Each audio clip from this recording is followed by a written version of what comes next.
Today we tell a story about a man from Kentucky whose life was said to have spanned across 3 centuries. Truth or fiction? Well, folks, you'll have to decide that for yourselves. I'm Steve Gilley, along with Rod Mullins, and this is another one of the stories of Appalachia. Well, now, Steve, this technically could happen, but whether or not it's true or, false out of this whole thing remains to be seen, because they would be pretty old, altogether. However you look at it, they would be pretty old at this point. And I'm not one of these people that goes, especially when the news media gets on there and they says, so-and-so in this nursing home, they've lived to be 115 years old.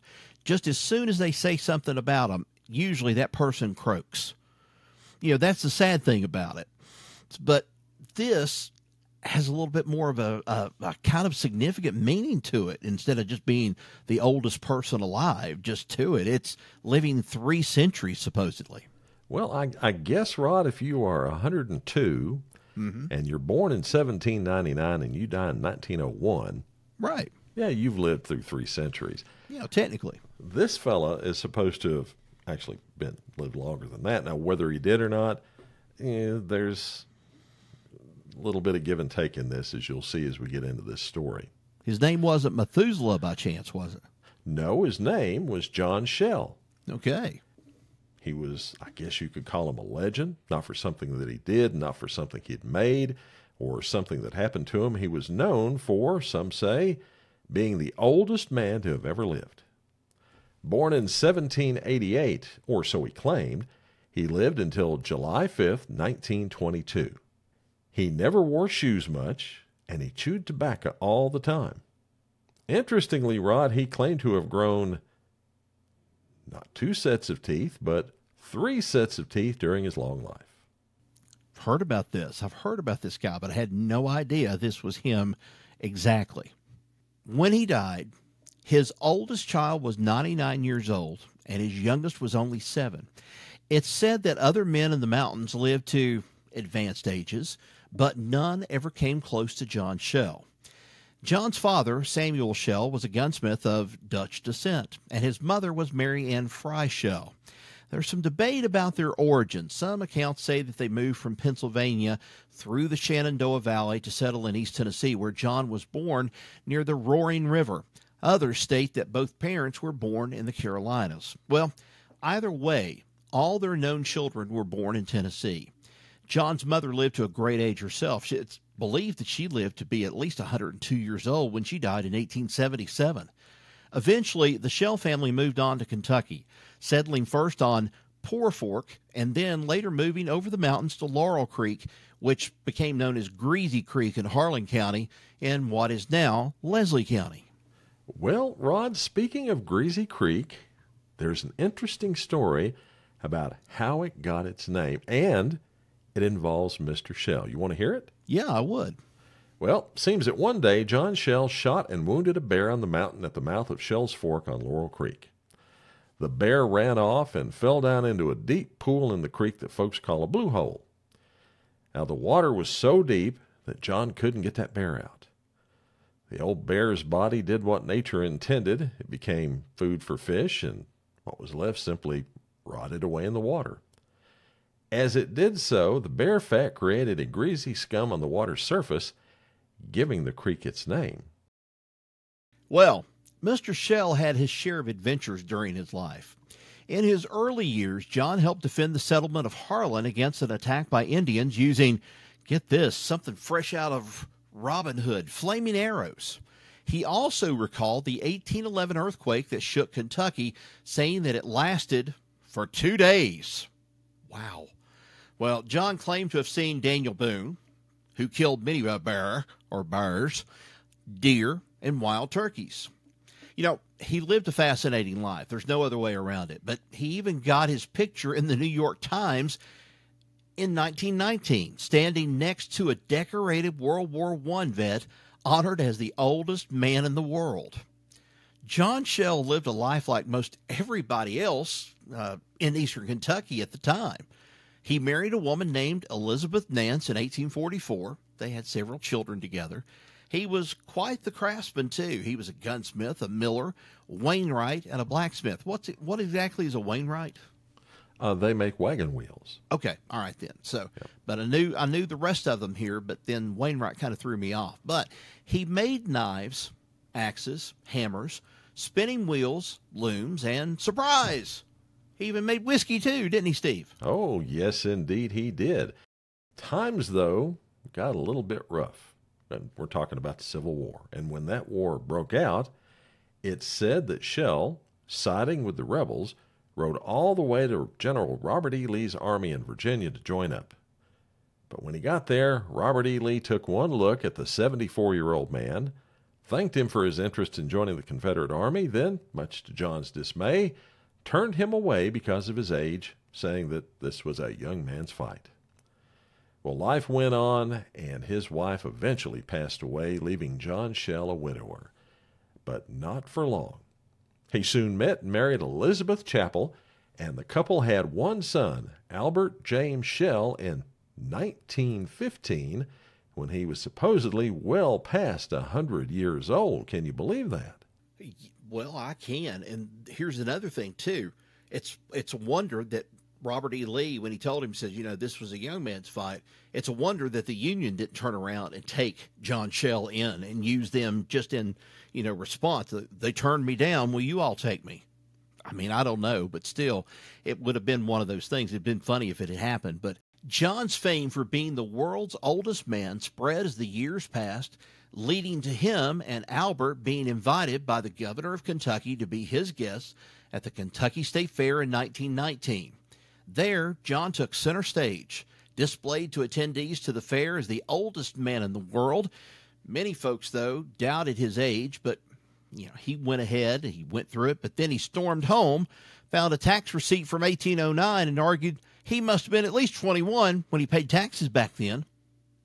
And here, folks, is where the John Shell story begins to develop some rather, strong inconsistencies. Someone did a check on the tax lists of the time, which contained the names of all of those people who would have been old enough to pay taxes.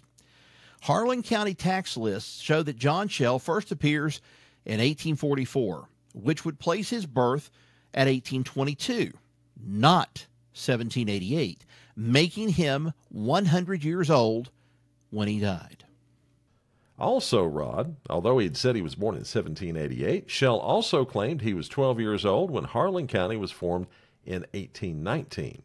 He said he stood on a tree stump and shouted the news to all those gathered around. Now, I've done the math, and that story would make him being born in 1807, not 1788 as he claimed, and thus make him 115 when he died, not 134. Still impressive, though not anywhere close to the oldest man in the world. Finally, his death certificate, most likely using information provided by Shell's family, had his birth date as being in September 1809, making him officially 113 or thereabouts at the time of his death. In either event, it's said that on his last day, the 5th of July, 1922, he was breaking a wild horse to ride, fell off, hurt his back, and died that night. So, folks, the question is, was John Shell the oldest man in the world at 134? One of the oldest people to have lived at either 115 or 113? Or simply a sprightly young man who made it to 100 before he died? You all get to decide that one. Wow. There's some similarities here. Okay? Yes, there are. I'm going to tell you. I'm going to tell you one. Going back here, and we're talking about the age and so forth, about his age. But the thing that you touched on here reminds me of my great-great-grandfather when he died. It was one of those things, his last day. I mean, my great-great-grandfather lived to be in his 90s before he passed away. But it talks about John Shell, in this case, riding a horse. He fell off and hurt his back and died that night. It seems like it's something that, I don't know, was just simple. That's what my great-great-grandfather passed away from, just something very simple, and I won't go into it. You'd have to go back and listen to some of the old podcasts. But it just sounded like something too simple to pass away from. Just to me, that was one thing that kind of struck me right there, thinking about that story. I got another one for you. Okay. We did a story a few weeks ago about George Burkhart. Remember him? Mm-hmm. Lived in Harlan County in a hollow log. Lived to be, well, aged, 150 or something like that. Dying in 1850, 1851. A lot of these things this man's claiming sound a whole lot like the things that George Burkhart claimed. Mm-hmm. And he was from what was Harlan County at that time. So it's said that he's a big storyteller, John Schell was. Is it possible that he just took some of those stories about George Burkhart and just whipped them around and made them about himself? Well, and who knows, too. This also reminds me of a story that I used to watch on the Twilight Zone that featured, I forget who the actor was, but what was his name? Bigsby or something like that. And he sat on the front of the store and he bragged about being in every war or every battle and so forth. And then the aliens came to get him, and then they just turned him back because they said that the Earth couldn't do without him. You remember that story from the Twilight Zone? I don't remember that one. I'll have to go back and refresh my memory. That's the one about the old guy. He's there and he's seen everything, and he's talked about all these wars. He's talked about all these different things, and almost there's like elements in this whole thing that, who knows, Rod Serling could have pulled something like this from, some kind of database at that time or whatever. I mean, it would have probably been from books or something from what he had remembered and put something like this together. But of course, there could have been a lot of other people that could have done this sort of thing. But that's kind of what it reminds me of. He kind of brags about certain things. Hey, I was alive in such and such time, and I did all this stuff, and I went to try out for the Civil War and everything. Yeah, hey, sounds very similar. I don't know. These claims are something else. I'm just really curious about this connection between him and George Burkhart. Mm-hmm. And folks listening to us on the audio podcast are saying, who, what? We haven't done that one on the audio podcast. That was on YouTube that we did that one. Yeah, and let us know if you want to hear that too, because that's one of those things that, we've been talking about and so forth. And I really want to say this too, Steve. We interject some things in here. We think about these things, and sometimes we overthink these things. But just remember, we're not historians. We're just people, two guys that love history, love things about history, and we just love these little incidental little things going on and so forth with it. And the other thing I wanted to say was, folks, those of you that have been listening for so long, and some of you that haven't contributed any stories to us, or at least some stories, but you haven't sent them in, tell us about them. We've got some people that go and send us stories on a semi-regular basis, and they're fun to go and look up. I know Steve spends his time just sweating away all those sweating to the oldies, if you want to call it that, going through all those things and looking those things up. But we found some interesting stories, and here I am. I'm still not over my trip to West Virginia and to Philippi, and gosh, I've been in this Ted Cassidy mode here for about the past 2 or 3 weeks. And so all of this based upon just a story about 2 mummies in West Virginia. So, hey, we love these stories. If we get around to getting to your part of Appalachia, then, hey, at least show us the way around and stuff, and show us some good stories. Tell us some good stories along the way. Yeah. And if you do want to do that, the best way to get in touch with us is on our Facebook page, on Facebook at Stories of Appalachia. So go ahead and do that. Let us know. And if you've got a good story, we'll pass that along to everybody else. And folks, that is the story of John Schell, a man many claim to be the oldest man in the world. Another one of the stories of Appalachia. Thanks for listening. Be sure to subscribe to the Stories Podcast if you haven't done so already. You'll find us on your favorite podcast app. Till next we meet, y'all take care. So long, everybody.